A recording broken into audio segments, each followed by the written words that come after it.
The following series is brought to you by Humanities Guåhan and the National Endowment for the Humanities. Today, Guahu Franceska. and Guahu Cami.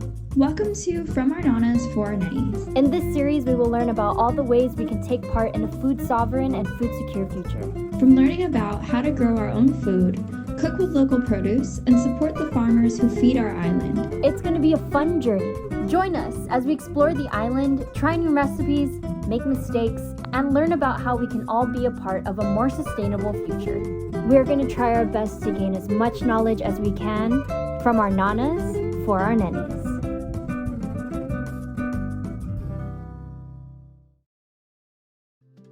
My relationship with food was one where when I was growing up, it was just whatever people fed me. So it was a lot of canned meat, corned beef, spam. And it wasn't until I turned 16 when I started to really consider the impact that food had on my health. I really just started thinking about it seriously when quarantine started. I'm in that beginning part where you were at when you were 16, where I'm like, okay, this needs to be something that I do from the inside so that on the outside it translates. Yeah. The first time we volunteered was the week before we started filming. After that, Cami and I went to SKC to give out and bag produce.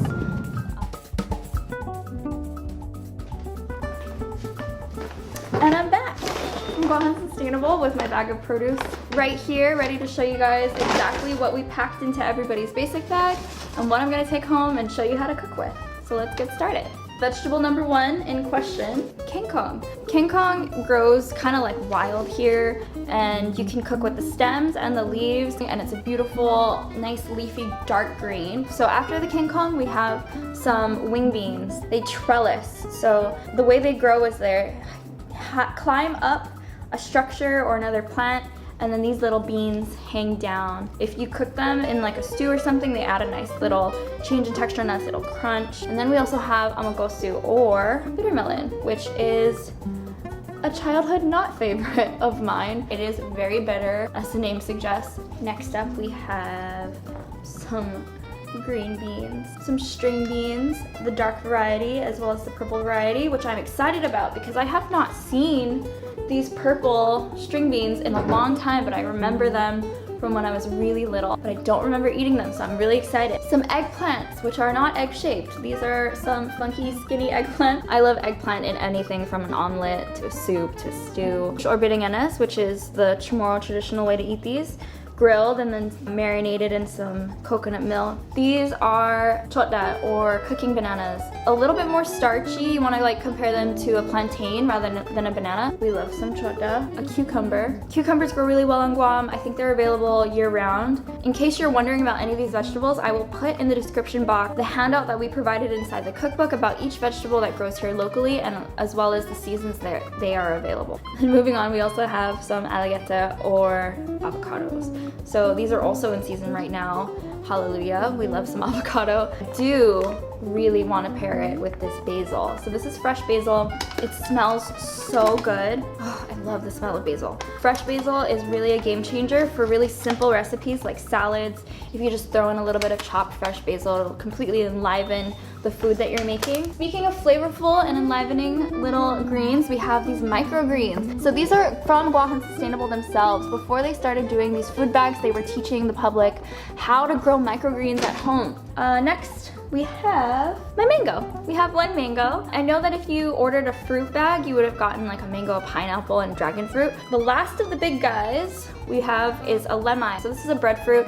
This is traditionally grown and eaten throughout Oceania, not just Micronesia, as well as in Southeast Asia. Last but not least, we had a little bag that we already separated into different bowls filled with calamansi and peppers. So what was really cool about the basics bag is that it came with 3 different types of peppers. If you are a pepper lover like I am, is really exciting. So we have the traditional donisali, which are small little peppers, what you would traditionally find in like a denansi. These are big guys. I think this might be a Thai chili pepper. And then we have a ghost pepper. I'm a little scared, but I heard that it has a nice smoky flavor. Make something like a fajita, or maybe even just a taco with some of the other wonderful produce that I've gotten.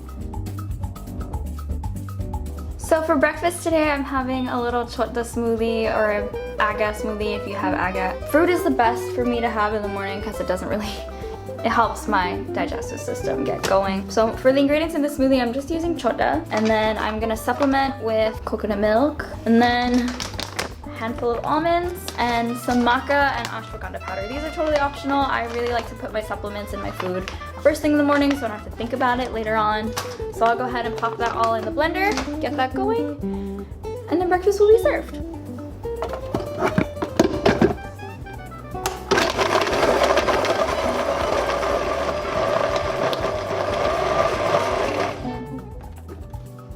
Cheers! I ended up adding a few things to this. I put some frozen bananas just to make it a little bit more like a smoothie. You could also just use ice. And then I also ended up putting a little bit of almond milk to make it a little thinner. Hopefully Cami is coming up with some really fun recipes. I can't wait to see what she has going on. This is a really fun experiment so far.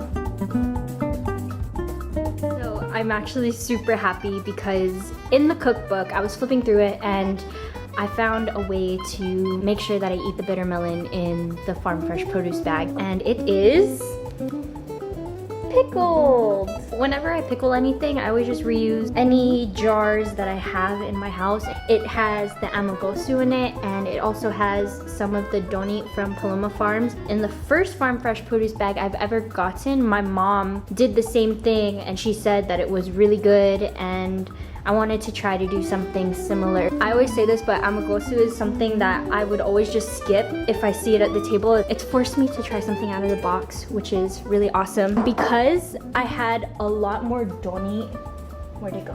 My mom came up with the greatest idea. We made our own little Tabasco. And this is a reusable peanut butter jar.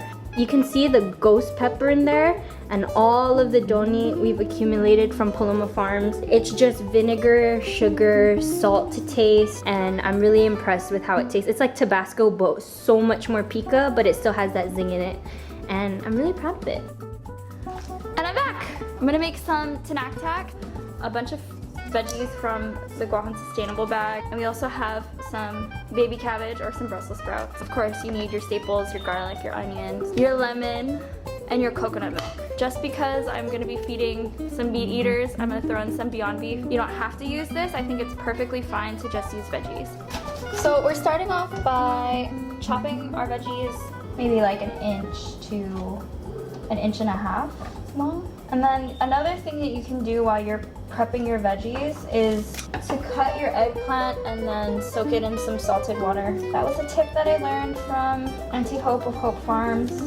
Coconut oil in the pan. And we're gonna throw in some chopped onions and garlic.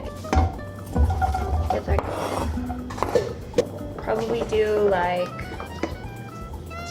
5 cloves of garlic.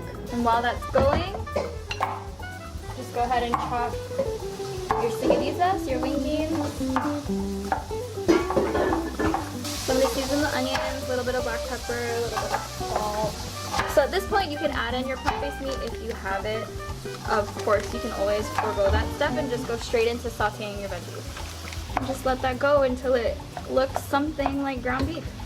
Now that it's nice and brown, we're going to go ahead and add the Brussels sprouts first. The baby cabbages going in. So just put some of the green, I keep calling them green beans. They're string beans, and they come in many colors. So that's going in with the sigadiza. So a little addition to the recipe is a can of stewed tomatoes. Normally I would recommend you use fresh tomatoes, but we don't have that, so we're making do. And now we're gonna go ahead and do the coconut milk. I think 1 can should be good enough.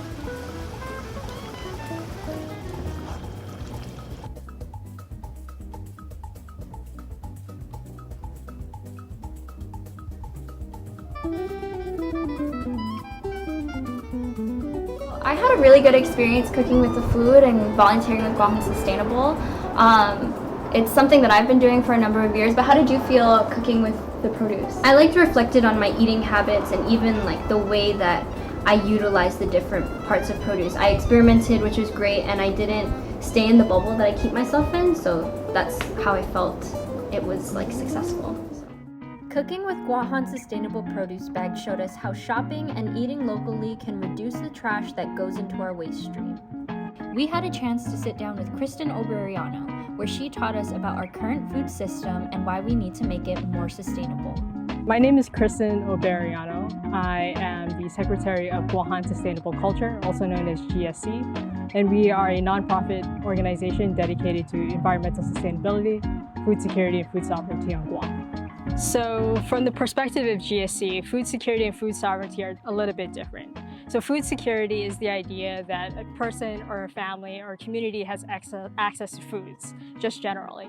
But food sovereignty takes that step a little bit further, and that is to say that not only do you have access to food, but that food be culturally relevant, that food be healthy, and that food be sustaining for one's family, right? So, and also affordable so that people can actually buy it and consume it. So that's the main difference between food security and food sovereignty for us. The food system on Guam is very much based on imported food from the States or other places around the world. And this dependence on outside food causes people on Guam to not have access to the fresh, local, and affordable vegetables that exist on island. The main problem, I believe, with the current food system is exactly that, the over-reliance on imported foods. And this over-reliance on imported foods is not only unhealthy, but also sometimes more expensive. It is important to change the way we consume food because of the health benefits involved. Usually it is understood that eating local and eating fresh is more healthy for a person, and it also helps the local economy as well. Remember that if our ports were ever to close, we only have 2 weeks worth of food and other essential resources available to us. Food security is a safety net for our community and for our families. As big as these issues feel, it's important to remember that any big changes our island makes begin at home. Hafude Todu Hamsu, Guahu C. Jasmine, creator of New Matlo, a new zero-waste refillery on wheels. And I'm here today to provide tips, tricks, and insight on how to begin your low-waste journey. Today we're going to cover the first of the 5 big R's of zero-waste living. Number 1, refuse. Refusing means saying no to free, single-use plastic items and investing in alternative solutions instead. Here are some examples of single-use plastic items you can refuse every single day. Disposable coffee cups, plastic water bottles, straws, cutlery, and plastic produce bags.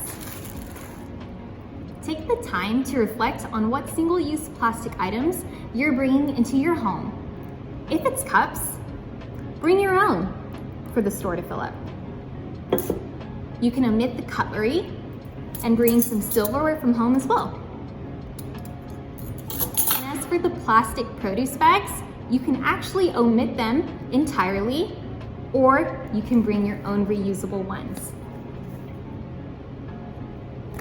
Pro tip, carry 2 or 3 reusable grocery totes in your car in case of emergencies. There's always an alternative solution, so we don't have to sacrifice these everyday items that make our lives easier.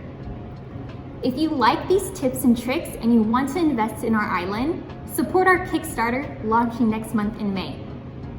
My name's Jasmine, signing off with New Matlo, wishing you the best on your low-waste journey. And don't forget, every small individual effort counts towards building our collective resiliency against the plastic pandemic. While we don't have extensive gardens that can feed our families yet, here are ways we're beginning to grow our own food in our very own backyards. Every fruit and veggie we grow is a valuable resource at every stage. Welcome back to my kitchen. This week I have not coffee. This is food waste that we have created in the last 24 hours. So what we have in here is an old avocado that nobody ate, RIP. I'm sure this is chock full of veggie waste, stems, leaves, peels, seeds, pits, things of that nature, things that we don't normally eat and would otherwise put in the trash. So this is a wonderful way to save the food scraps that you make naturally just from cooking fresh produce and turn it into something valuable, something so wonderful for your garden, for your plants, which is nutritious soil. We're gonna do a little bit of repotting of my little seedlings that my sister brought home. This is eggplant. And I'm just gonna get to replanting while I explain a little bit about the history of farming on Guam so that we have some more context about what our island has been facing over the last 75 to 80 years and the shift that we've gone through to bring us from being 90% homegrown, locally sourced food to 90% imported food. Before World War II, Guam had a subsistence farming culture that has always been around since ancient times. But nowadays, majority of the island feeds itself through imported food. So we go to the grocery store now. Because of our political status, that's where it's easiest to import our food from. So our food travels great distances to get here. The circumstances under which it was grown are mostly unknown to us. So as we go throughout this series and we meet our farmers and we meet the people who grow food themselves, we're gonna study and ask questions about whether or not our food systems are equitable and whether or not there's something that we should invest in as a community to create an industry that is both equitable and fair and just to the people whose labor goes into creating our food systems and nourishing our bodies and feeding us, as well as giving that connection back to the land, which is another Indigenous practice that we held as Indigenous people in Micronesia, which was our reverence for the land, and everything that we put into the soil, everything that we put into the water goes directly back into us and our bodies and our communities. Next, we'll visit Island Girl Power in Dededo, a local nonprofit that has been empowering women and girls and supporting the community for the last 20 years. Guiding us on the tour of their 28-plot community garden and seed bank is Juanita Blas, the director of Island Girl Power. The compound is called Corazon y Singsong, the heart of the village. So it's about getting people to remember to find their passion for life and what it is that they truly love to do and how can they share that with the next generation. Tending to one of the plots at Island Girl Power is Sophie, a 15-year-old gardener and volunteer. So a brief span of things is okra. I'm planning to grow it even bigger. That way when it's harvested, it'll have more seeds. And I'm also growing tomatoes. They're still quite young, but I'm very proud of them because they were my first plants. And it's really a huge milestone for me. And secondly, I also grew a lot of marigolds, as you can see. They provided great insecticide properties where they would just ward off insects. So it really kept most of my plants alive. Nature always finds a way. I guess it just inspired you to keep on going, especially during this dark times of this crazy pandemic. So it just really gave you a sense of motivation, something to look forward to, something that inspires you and just motivates you to have a desire to keep on going on. Island Girl Power has different community projects, from a thrift store to selling seedlings. If you'd like to volunteer and donate funds to support their efforts, please see the information in the description box below. So we have our seed bank, and our seed bank is at least 30 seeds strong. Different types of seeds for different plants on the island, and learning how to preserve them to be able to, share with the families that we work with. Finding ways to get fresh fruits and vegetables into our families' homes, it's just the best thing. And I know that undercuts some businesses and different efforts, but at the end of the day, we need our families to be healthier. And I need kids to know that fruits come from a tree and not from the store. And that's just so important. Our last stop is at Gaverton Farms, which is a large farm run by a grandfather and his grandson, Christian. My name is Christian and I'm 14 years old. My grandpa started the farm 30 years ago with my grandma. I started helping on the farm at 5 years old, ever since my grandfather taught me how to hold a watermelon. So my grandpa wakes up at 5 to cut the kangkong, then brings it up by 7 o'clock and starts cleaning it. Then that I wake up around 7 to go pick up the workers. Then we head into the farm, then I'll tell them what to do. Then I'll watch them. Then when it's 12, we go home, eat until 1, come back, finish our work until all the way up till 7, sometimes 8 o'clock at night. Then the next day again. So every season we plant and harvest thousands of pounds of watermelon to be sold from the back of our family pickup and sometimes in local markets. During the rainy season, we plant kangkung and other small crops like cucumber and vegetables and fruits. We have livestock to help maintain the grass and to fertilize the field in between planting. Sometimes we go weeks, even sometimes months without workers. So it's just us two, so we just do whatever we can do. Some hardships about our farming is mainly people stealing from our farm, the pests, the pigs, even our cows come in and eat our watermelons. Even though it's hard work, I love coming to the farm because it's quiet and love touching the dirt and the soil. The money we make is to pay our bills and to pay our grandma's medical, but she's in the States for treatment. She used to drive the truck from the farm to the store for deliveries. I would want the community to help buy more local produce and stop ordering from the States and give us more helpers in the farm. That's my wildest dream.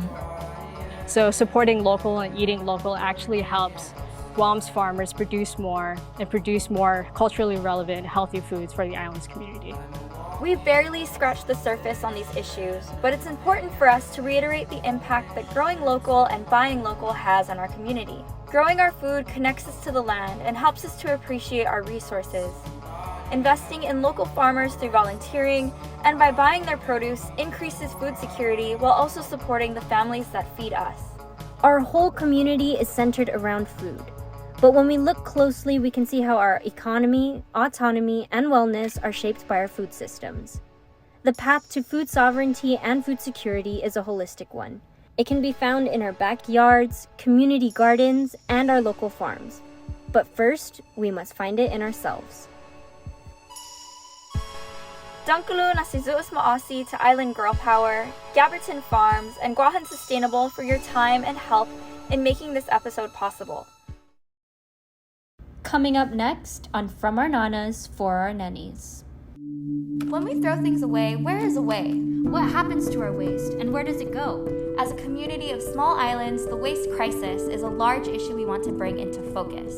Micronesia Climate Change Alliance presents From Our Nånas for Our Nenis, A video series about taking a holistic view of our present, finding wisdom from our past, and inspiring a better future. airing every week during Earth Month. Brought to you by Humanities Guåhan and the National Endowment for the Humanities.